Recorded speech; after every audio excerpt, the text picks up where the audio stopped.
Well, it's my privilege this morning to introduce our Christmas offering for 2023. And we want to encourage you this year to support a very local charity and organisation that is right on our doorstep. And it's my pleasure this morning to introduce you to Sam. And Sam is part of the Saltbox Restart project. And we're going to find out a little bit more from Sam today about all that goes on.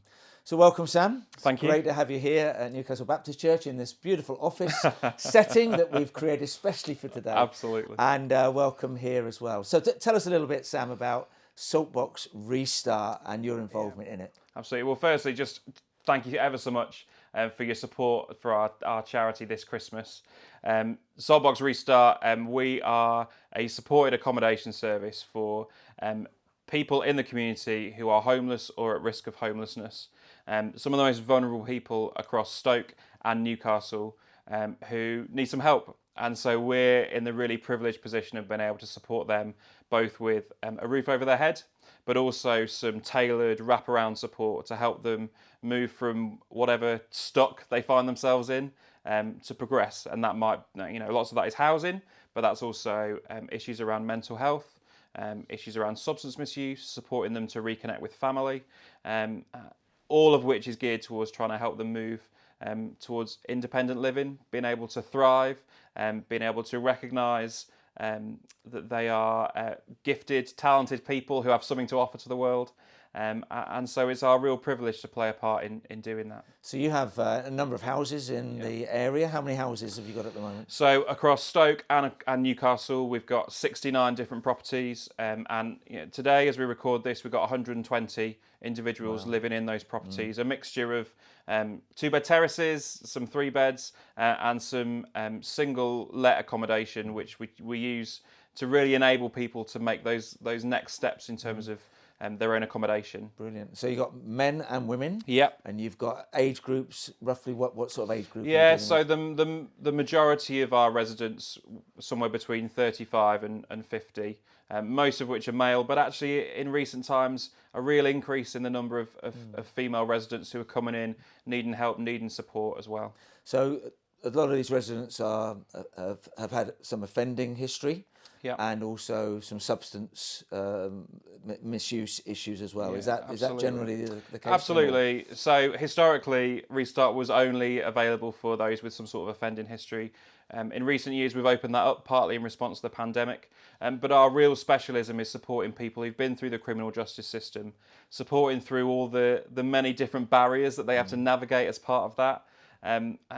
And recognising that there is all sorts of trauma associated with that. So we are really passionate about supporting people through that, helping them to reintegrate back into society, and helping them see that they've got something to contribute to society. Yeah. And a huge thing for us is mental health and substance misuse.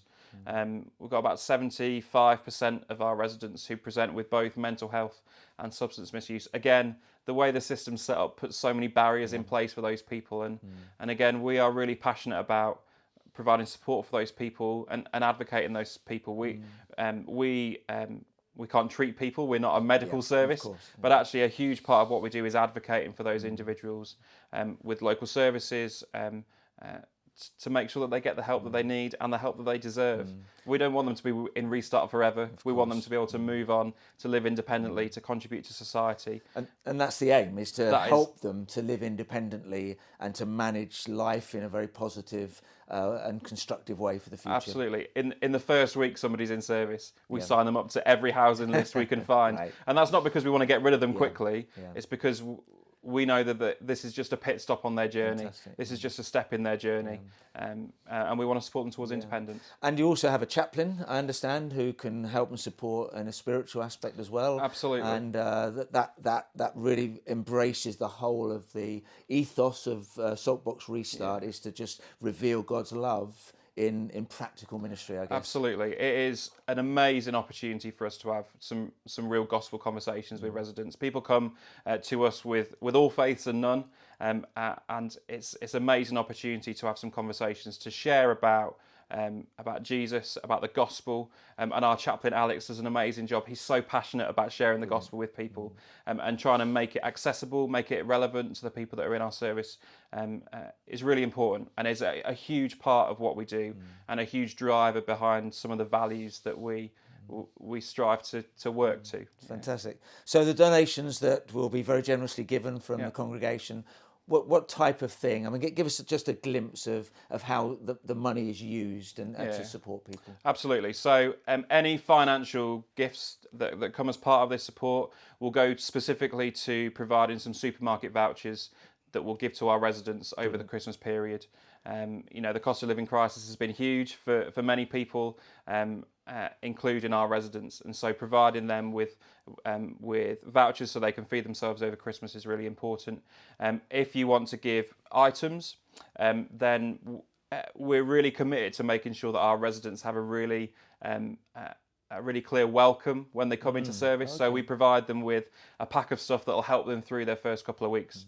And so we're hoping that there'll be some donations of some items that will go into those moving packs, and make sure they feel really welcome when they join our service. So a nice welcome pack. Absolutely. Particularly this time of year, very much Absolutely. needed. But the supermarket vouchers, what a great idea. Yeah, fantastic. And a very practical thing. So the donations can be sent in to directly to Saltbox Restart. You can send them to Newcastle Baptist Church as well, or just put them in the offering box in an envelope marked Saltbox Restart, and we'll make sure that they find their way to the appropriate place. And any practical donations, we'll send out a list as to what items can be given as well, and your support will make such a difference. Sam, I guess you've got a good story to tell me at the end of this, have you? About a life that's been changed? Absolutely. Just tell us briefly about somebody. A resident who came in, it was part of our service at the beginning of this year, had come out of prison, had a family that he'd lost connection with, and through our Reconnect work at Dawn, over a long period of time, a lot of mediation, a lot of additional support, he was able to not only settle into his Restart accommodation, move into a single-let accommodation, but he was also able to gain full custody of his kids, which is a family that's been pieced back together as a result of the support we were able to offer. He's now in his own properties in a council accommodation with his kids, and living life really well as a family together. And so that's why we do what we do. Yeah. It's for stories like that, giving people a second chance. Brilliant. Thanks, Sam, so much for coming today to record this, and we'll be praying for you. Thank you. Cheering your team on as well, and with the generosity of our congregation, I know it will make a difference this Christmas. Thank you ever so much. Thanks, Sam.